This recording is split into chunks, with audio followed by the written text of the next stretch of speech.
Welcome back to DVC Weekly. This is episode 15. Today is May 19th. So your 11-month booking window is going to be April 19th, 2022.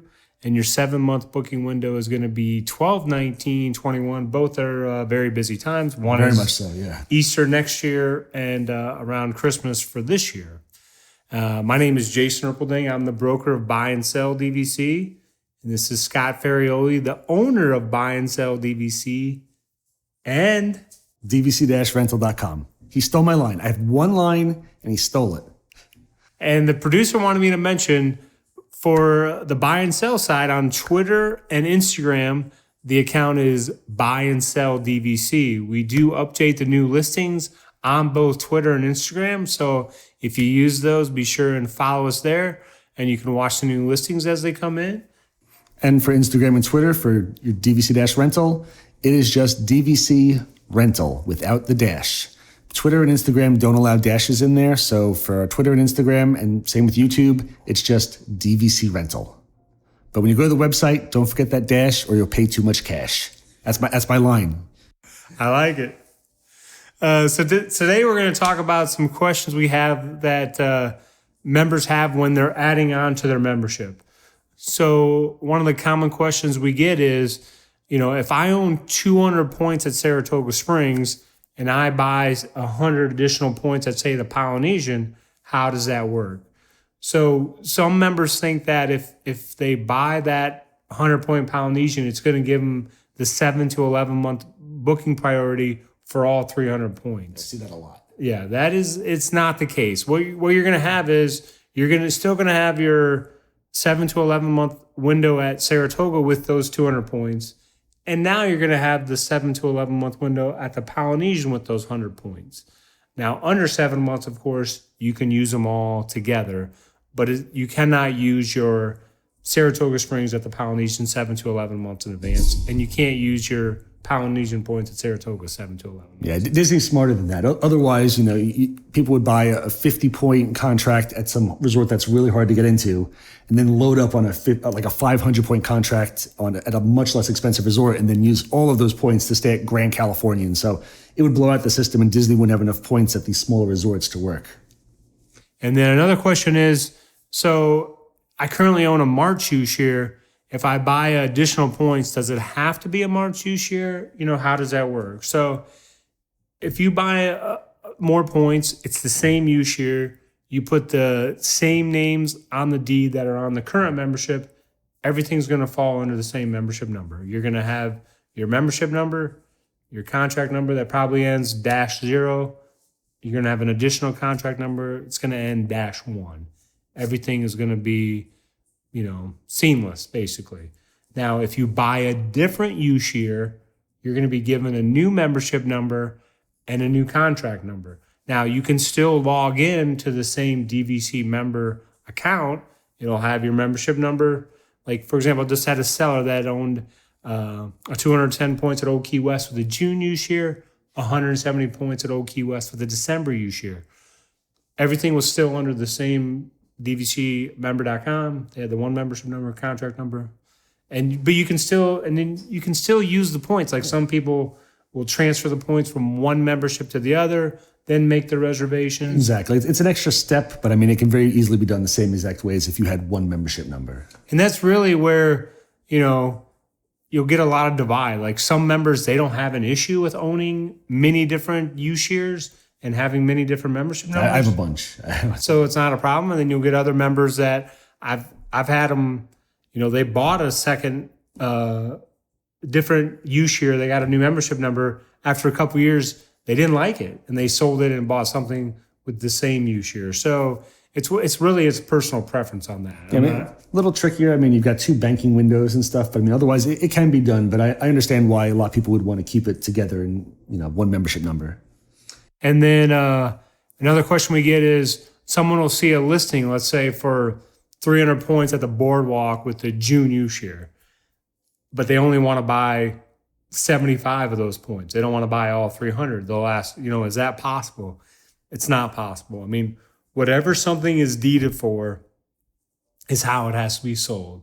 So if they're deeded for 300 points, it has to be sold as 300 points. If they're deeded for 200 points, so on and so forth. You can't, a deed cannot be broken up. Yeah, it'd be like trying to sell your house when you go, listen, I want to sell my house, but I just want to sell, the downstairs and the upstairs bathroom. It just can't be done. It's deeded this way. It's one property. You can't split it up. And then the other question is, when you're adding on, if you whatever names are on your current deed, that's what you want to have on. If you want everything to fall in the same, you want to make sure you put the same names on. So if first name, middle initial, last name, we can look up your deed and we can see how it's titled. You just want to title it the same way, and then everything's going to fall under the same membership number. Because if you say, my first membership, these two names, I now want to, on this new one, I now want to put my adult son. Well, they're not going to combine the memberships, because then that would give your adult son access to this other membership, which he's not on. So if you title everything the same way, then everything can fall under the same membership number. And now we're going to talk about the Grand Floridian. This is our last Disney Vacation Club resort to discuss in detail as far as the resort itself. I think we'll go back. Maybe we'll hit on some restaurants, and we'll do a bunch of things about the different resorts. But this is the last overview, because we've hit them all now. This is it. So the Grand Floridian has studios, 1, 2, and 3 bedrooms. The dues there are $6.81 a point for 2021. The direct price for Grand Floridian is $255 per point currently. The resale price, again, this always ranges if it's 25 point or 200 point or banked points, no banked points. Resale is generally around $179 to $189 per point. Of course, it's a Magic Kingdom resort. I always like to have Scott, so let's say someone's renting through DVC-RENTAL. They're staying at the Grand Floridian. They're staying in a studio. First of all, what are the different studio options for the views at the Grand Floridian? Yep. Grand Floridian has just a standard view and a lake view option for all of their rooms. And transportation-wise, you've got monorail to Magic Kingdom, and normally there's a monorail running to Epcot as well, which due to the pandemic right now is currently shut down, but I have to imagine sometime soon it's got to be reopening by the summer. I would think definitely by the 50th, it's got to reopen, but who knows it. But you've got that. They now have a pathway open so you can walk to Magic Kingdom, and there's also a boat that goes back and forth from Magic Kingdom to Grand Floridian. So you technically have monorail, walking distance, and boat rides. So you've got some great options. And one thing I want to discuss here real quick, because I see this on the different Facebook groups, and I just saw it yesterday where someone was supposed to check in at the Polynesian. They were supposed to stay in a studio. For whatever reason, they got upgraded to a bungalow. Really? Yes. I didn't see that one yesterday, but I've seen it happen periodically. So now, personally, I've never been upgraded with my reservations, but I bring this up because I believe one time you were upgraded at the Grand Floridian? Not Grand Floridian. No? Oh, okay. I've stayed at Grand Floridian. Well, that didn't work out well for me then. It's a horrible segue, man. Now, the only one I've been upgraded was several months ago. We had a 2-bedroom at Riviera for one night, and they upgraded us to the 3-bedroom Grand Villa. And I have stayed in the 3-bedroom Grand Villa. You have. Yeah, because I have stayed in the 3-bedroom Grand Villa at Grand Floridian as well, which is so audience needs to know about that. They need to know about that experience. Absolutely awesome. The room's about 2,800 square feet, 3-bedroom, 3-bath. Has its own little, they call it like a movie room, cinema room, where my kids end up just sleeping in there. They have a huge couch in there. My kids just hung out in there the whole time and slept on the couch instead of using the other bedrooms. But I mean, absolutely gorgeous. I mean, everything is well done, classy. I mean, beautiful views overlooking the water and overlooking Magic Kingdom. That was several years ago, but I mean, it was absolutely there. The Grand Villa is also hard to compare.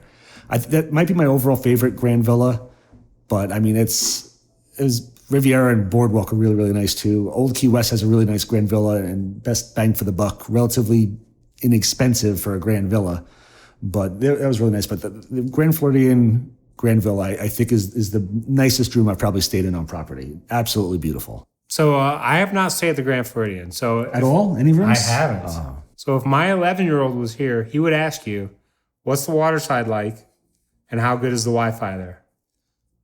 That's a good question. I mean, when we go, we work the whole time, not the whole time, but we spent a lot of time working. I remember my wife and I both sitting there working for a lot of the stay on the main dining room table. We sat there working, and I was facing over looking out the window so I could see out there. But the Wi-Fi was pretty good, if I recall. I mean, again, we stayed there working the whole time. I don't remember there being many hiccups or anything. I mean, you're not going to have blazing upload or downloading speed, but I mean, just solid internet was good. And that's right. My kids were in the movie room the whole time. So they were on there. There's a nice little stereo system in there and TV and everything, which they never even turned on. They just had their computers and their phones. They were on there most of the time just playing as well. So we were all connected. There were no issues. As for the slide, I mean, Grand Floridian has a beautiful, beautiful pool. So I mean, it's up there for some of one of the best pools on property. Also, really great splash and play area for kids. And then there's multiple pools as well that you can go to. So I mean, Grand Floridian, I mean, it's hard to beat. The only knock on Grand Floridian is a lot of people feel that it's a little too uppity, a little too snooty for them. They feel that the people who stay, I think it's psychological. They feel the people who are staying there, it's too snooty because it's too expensive and ritzy for their tastes. And, if that's how they feel, that's fine. I mean, I've stayed there a couple times. I've never walked around and felt like, I've never seen a guy walk around with a top hat and a cane, I mean, you just don't see it. You see people on vacation, they're dressed in shorts and t-shirts and, they're wearing Mickey ears. I mean, it's like any other resort, but I mean, it is absolutely beautiful. The main lobby at Grand Floridian is absolutely stunning, big and open air, several restaurants and stores. Christmas time, they've the huge tree in there, the gingerbread house. I mean, there's a lot of great reasons to stay at Grand Floridian. And I mean, you got location, beautiful resort.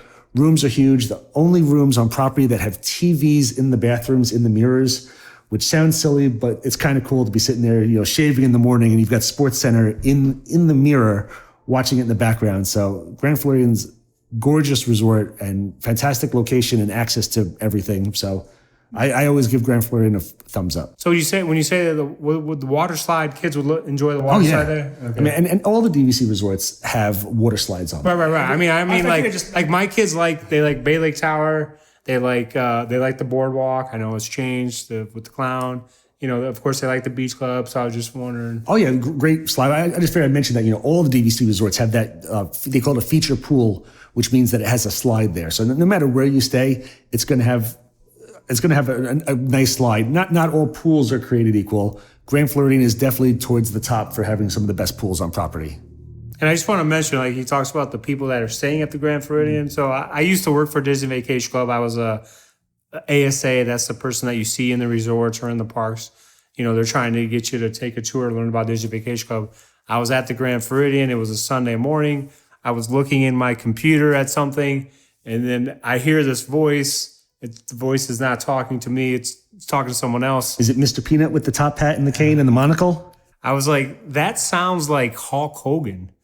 And then sure enough, you have my attention. It was Hulk Hogan. Really? And he was dressed like you would know that it was Hulk Hogan. He had the bandana on. And really? At Grand Floridian, he's all hulked out. He was at the Grand Floridian, and that was where he used to stay. This was like in, like the year 2000. I don't know if he still stays there, but there was Hulk Hogan there at the Grand Floridian. Oh, that's a cool story. And he is a mountain of a man when you see him in person. You're a big guy. And he's large and in charge. I can't believe he's on vacation and he's still in like the Hulk outfit. Well, I mean, he wasn't in the Hulk outfit, but he had the bandana. He wasn't ripping off the shirt. Once he talks, it's him. That's what I was gonna say. I was like, you figured he'd be a little more incognito, but if you're Hulk Hogan, you really can't be incognito. Exactly. You don't have You're gonna stand out a little bit. That's awesome. So now we're going to, and anything you want to add on the rental side on the Grand Floridian? I mean, I'm sure as you know, being on the monorail, Grand Floridian is going to sell out in advance. So you've got to book it further out. One bedrooms can possibly be later, available earlier than 7 months, but any studios or 3 bedrooms, right? Anything really, you want to book at least 9-10 months in advance. If you can get to 11 months, that's always going to help you out, but definitely need to be booked in advance. And DVC members, for Grand Floridian, get those points to us early, because if they come in 5 months to go, they're not as helpful. And now we're going to move on to Scott's food review. Come here, I'm gonna eat you! Get in my belly! For my food of the week, if you haven't seen last week's food review, I want you to go back to that because I'm going to reference it here a little bit. But we're going to Disney Springs again. This is the same exact day that I had the Thin Mint cookie from last time. And we had the cookie, again, sacrificing myself for these food reviews, had the cookie, and then we went to have lunch. So we went over to Earl of Sandwich for lunch. And I always get the holiday turkey. I've talked about the holiday turkey sandwich before. I know it's favorite. I know Ashley's over there, and it's one of Ashley's favorites as well as my wife.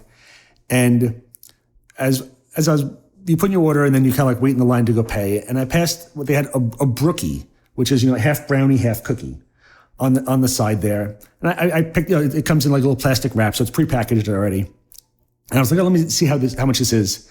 And I thought I made a mistake, and it was $2.99 for this brookie. I was like, I put it back down. I'm like, I just had the other cookie. I'm like, you know what? I have to do the food review. It's $2.99. I'm not expecting much for $2.99. Considering the last cookie I ate was $8.99. But we got this brookie, and it was fantastic. I mean, inside it was super like melty. The chocolate, like you picture like a chocolate chip cookie. I mean, when you were eating it, it was like melting, and it was wonderful. And I gave it a 7.7 overall, which I think last time I gave the other one a 7.8. But for an overall value, this is getting a 9. I will never not get this cookie now. For $2.99 on Disney property, you get a nice thick half brownie, half cookie. And I mean, I can't picture anything on Disney property beating this for taste and value. Where was this at again? This is Earl of Sandwich at Disney Springs. But again, it's $2.99. I was like, let me just try this. And it was good. It was really good. I mean, it was as good as the Thin Mint cookie, but for like a quarter of the price. I'm like, I can't not get this cookie. I mean, Earl Sandwich always has some of the best value anyway. Their sandwiches are like $8 for a nice solid sub, and they're really, really good. And now that they've got this cookie there, I mean, again, I was just kind of shocked by this one, just because and it's also probably why I was a little more disappointed with the other cookie, just because it was so expensive, and it was still good. It was as good as this. But when you go in $2.99 versus $8.99, every single time I will get this cookie, and I will get fatter and fatter as we record these videos. I just want you to know that. Eventually, there's not going to be enough room for you in the camera lens here. It's just going to be me eating cookies. That's what the show is going to morph into. It's just going to be me every week just eating the brookie in front of the camera. I like it. So now we're going to move on to just touching a little bit on the point charts, or the point charts are different for each resort. So if you're going to DVC-Rental and you say, well, I want these 5 nights at the beach club, or I want these 5 nights at the Grand Floridian, or these 5 nights, it's going to be different price at each resort because the point charts are different. So it's the rental price is based on the number of points that it requires. So I'm just going to have Scott maybe just touch a little bit on that, just, so the renters know, how the price is determined, the different resorts, the point charts. Sure. Yes. So the way it works is we currently charge $20 per point. So if a room happens to be $10 per point, 20 times 10, you look at $200. As Jason mentioned, every different resort and different view and different time of the year and different day of the week can be a different amount of points. So if you go to our point calculator this will be on the DVC-Rental website. Go to the point calculator, put in your dates, and it'll automatically calculate every single resort for you with the number of points that you want, on there, that they all require for every single room. There's like a couple hundred. But there's also a little tab on top so you can go between points and dollar amounts. So if you want to click over to the dollars, it'll calculate every single thing for you as well. So it makes it nice and easy. But yeah, because again, 1-bedroom studios, lake views, theme park view, there's so many different options. Friday and Saturday nights are always more expensive than your regular weeknights. As you know, Disney has different seasons as well, from, value season all the way to holiday season. So it really just depends. Everything is a completely different price. So the definitely best way to do it, go to our point calculator, and it'll tell you everything for you. Again, points or dollar amounts, whatever works out best for you. Yeah, and I forgot about that, actually, that it has the dollar amount on there. Because we don't have that on the buy and sell site, because there's no need to have the dollar amount, because you're not renting the points. So yeah, we just have it for the points amounts on the buy and sell sites. So yeah, there's no surprises. So if your family discusses it and you say, okay, where do we want to try and stay? Well, I want to stay at the beach club in a 1-bedroom these dates. Boom, you plug it in. It's going to tell you the number of points, and then it's going to tell you the cost. So before you even check availability, you're going to know what the cost is. Yep. Or if you're outside the 11-month window and you can't even book anything yet, you can still go to the calculator and it'll tell you exactly how much your stay will be once the time comes around. And again, that's based on $20 a point right now. Prices could change, over the years that they've gone up what we charge per point because our competition raises their prices. We have to raise ours as well to match them. Otherwise, we won't be paying our DVC members enough. So, but again, anytime you go in there, you can always pull it up. 2 o'clock in the morning, you will find out what Animal Kingdom is going to cost for December 2022. It's there for you. So it's very easy to use. Right. And I just put down a couple of examples. Like if you were looking to check in 12/24/21, check out January 2nd, 2022. If you stayed in Animal Kingdom Savannah View, it's 234 points or 4680. Well, if you stay in an OQS studio, it's only 197 points or 3940. Or if, like we mentioned, Hilton Head, the small point total, you go to Hilton Head, stay in a studio for 170 points or 2140. So, everything's going to vary depending on the resort, check-in date, check-out, size of room, and the dates. Yep. So, I hope you guys enjoyed episode 15. Again, be sure to like and subscribe, share with your friends. Come back for episode 16. Check us out on Facebook as well. We run the Disney Vacation Club Resales DVC group. If you have any questions about purchasing or about renting, or if you just want to talk about Disney, join us. It's a drama-free, friendly group, and we'd love to see you.